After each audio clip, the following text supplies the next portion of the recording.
Hello and welcome to the Module 5 Genomics session on genome browsers as part of the IBT course from HVA Bionet. My name is Emily Perry and I work for Ensembl in the UK, which is why I'm here talking about genome browsers. So after this session, you should be able to summarise the purpose of Genome Browser, the types of data available and the commonly used genome browsers. You should be able to explore genomic regions using the Ensembl Genome Browser, and you should be able to appraise the gene annotation pipeline used in Ensembl, which combines manual and automatic annotation. You should be able to find out information about genes, including sequence and structure and function, and you should be able to export custom tables of annotation or sequence using Biomart. So why do we need genome browsers? Well, the first genome that was ever sequenced was a bacteriophage. It was sequenced back in 1977 by Fred Sanger, and it was 5 kilobases. In 2004, the first draft of the human genome sequence at 3 gigabases was released. Wheat was just published recently, which is sort of 30 gigabases, something like that. And we actually produce things like human genomes at an astonishing rate these days. And all of these experiments that we're doing to produce genome sequence give us data like this, which is obviously completely and utterly meaningless. You have to interpret it. You have to add annotation onto that in order for it to have any value whatsoever. And genome browsers are one of the ways that we make data mean something, such that people like biologists, clinicians, molecular biologists and bioinformaticians can get something out of it. So the 3 kind of major genome browsers out there, sort of multi-species ones, are Ensembl, which is at www.ensembl.org, and I'm here representing Ensembl, so I am slightly biased. There's also UCSC, which is based over in California. There's NCBI have a genome browser which is integrated in with all their other tools. There are also some standalone browsers, so things like IGV are very popular if you just want to display your own data.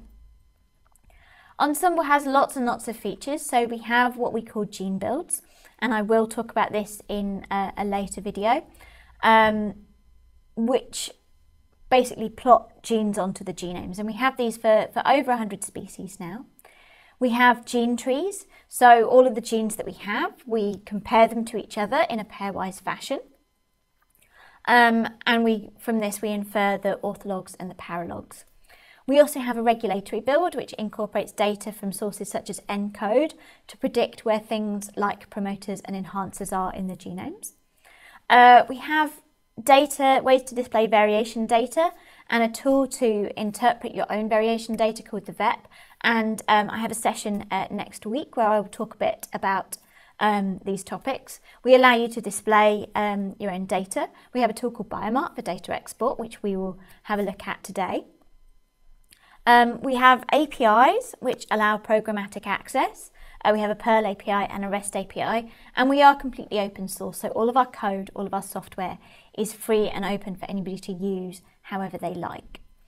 Ensembl can be accessed at different scales, so you can access genes one by one, you can access the whole genome and download complete files, or you can access groups of them, and we have different tools for doing this. So we're going to look at the main browser site today, which allows one-by-one access. We'll also look at Biomart, which allows access by sort of groups of genes or groups of variants. We'll also look at the VEP next week, which allows access to, again, single or groups. The Perl API and the MySQL database can be used at any scale, and whole genome analysis. We have an FTP site where you can download things like whole genome FASTA files. Ensembl cover vertebrates, so we try and cover as many species as possible. There are loads and loads of animal genomes coming out these days, and so we're trying to keep up and do as much gene annotation as we can. It's quite a big task. But we also have some non-vertebrates in our database. So we have C. elegans, Drosophila melanogaster, and Saccharomyces cerevisiae in the main Ensembl database. However, if you are mainly working with non-vertebrates, you're probably interested in our sister site, which is ensemblegenomes.org. So we have mini sites for bacteria, protists, fungi, metazoa and plants. Everything that we're going to cover in the course today will be applicable for working with these other sites. So if you do mainly work on these other kinds of species, then you will find that if you just go to ensemblegenomes.org and click into the mini sites, you will find that this is perfectly fine for you. So just comparing these two, Ensembl was released in the year 2000, whereas Ensembl Genomes is a bit newer. We have different species focus, as I mentioned. The annotation is different. So in Ensembl, all of our annotation is done in-house. We do all the plotting the genes onto the genomes by the method that I'll talk about later today. Whereas in Ensembl Genomes, this is done in collaboration with the different scientific communities, and you can access them at different websites. We have a release cycle, so at the time that you'll be watching this video, we'll be on release 94, which was released in September 2018. And every 2 to 3 months we put out a new release, so lots of things go into each release. So we have things like new genome assemblies, updates to the software, updates to the genes. Anything new that we put in, then we need to do comparative genomics on it, updates to variation data, updates to regulation data, and new or updated interfaces. And we plan to have Ensembl 95 out in December. So I want to talk briefly about genome assemblies. This has probably been covered a bit in other sections of the course, but I would just like to go over it. The human genome is made by combining the genomes from a number of different individuals. So what they did was they took samples from lots and lots of different people, and I think there's 13 people who actually make up the human genome, and each of these individuals was given an identifier, a 2-letter identifier, such as I've put on these individuals here. These people's genomes were cut up and they were cloned into bacterial artificial chromosomes. Because the human genome is so old, there's a lot of old-fashioned style sequencing that's gone into it. So each of these chunks was cloned into bacterial artificial chromosomes. Because they were using Sanger sequencing, they needed vast quantities of this, and this was the best way to do it. They grow up these bacterial artificial chromosomes in cultures, and then they sequence the bacterial artificial chromosomes by old-fashioned Sanger sequencing. And then they put the sequences they had weren't long enough for the whole back, so they had to then make contigs by mapping up the sequence reads, matching up over all the overlaps to produce what they call a contig. So a contig is a sequence that comes from one source, one sort of sequencing experiment. And then they sort of overlapped them together, and they used mapping data for this. So they knew, if they know that there's gene A on this contig here, and they know from sort of old-fashioned fish experiments that gene A is found in this position on the chromosome, then they can put things in order in that way. So they used this to put them together, and they also had overlaps in most cases, and this produced what was called the tile path. The overlaps were trimmed off, giving the contigs, and a run of contigs with no gaps in it is called a scaffold. And then these were assembled into chromosomes. So you end up with a genome which consists of different bits of sequence which come from different individuals. And it's useful to kind of know where these are. Overlaps and things, that's where you might get mistakes. It's where you get these identifiers are used for mapping between different versions of the genome. So it is really important stuff. There are 3 human genome assemblies which you can access through Ensembl. So there's GRC-H38, which is also known as HG38 if you use the UCSC genome browser to access it. This is the highest quality genome we have, so there are no gaps in it.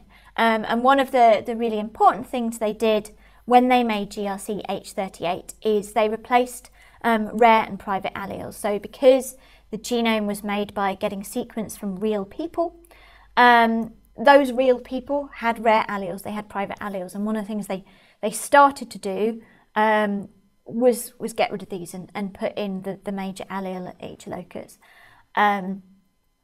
It's not complete. There are still lots and lots of loci where the reference allele is a rare allele.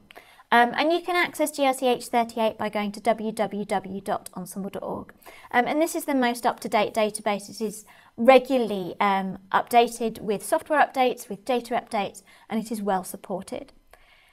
Many people, particularly from a clinical background, are still working with the older genome, which is GRCH37, which is also known, if you go to UCSD, they call it HG19.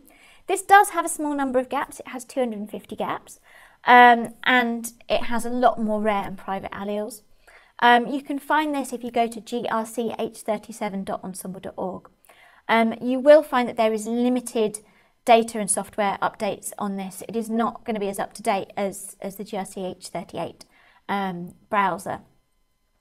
If you've got really old data that you want to work with, you may wish to use NCBI 36, which is also known as HG18. This had 150,000 gaps, and you can get to it at ntbi36.ensemble.org, and this is no longer updated. So the software on that website is well out of date, and the interfaces are quite old-fashioned looking, and you don't have the same number of tools and things to use that. So I'm going to stop this video now. The second video of this series will be a demo, where we're going to explore a genomic region in Ensembl, which is human chromosome 4, and these are the coordinates. I'm not going to read them out. And after the demo video, there's a task for you to complete before we go into the next section, which is genes and transcripts. Just to point out this coordinates format. So we're going to put these coordinates into the search box in the Ensembl browser. The search box is very flexible. You can put loads and loads of stuff into it. You can put gene names, you can put Go terms, you can put phenotypes, you can put, if you want to look for help, if you found a bit of terminology that you're not sure about, you can put the terminology in and it will help you find like a glossary page or a piece of documentation that will explain it too. And you can also put in coordinates. When you put in coordinates, it bypasses the sort of search, because essentially these are just numbers. And when it recognises that things are coordinates, it treats them very, very differently and just finds it directly.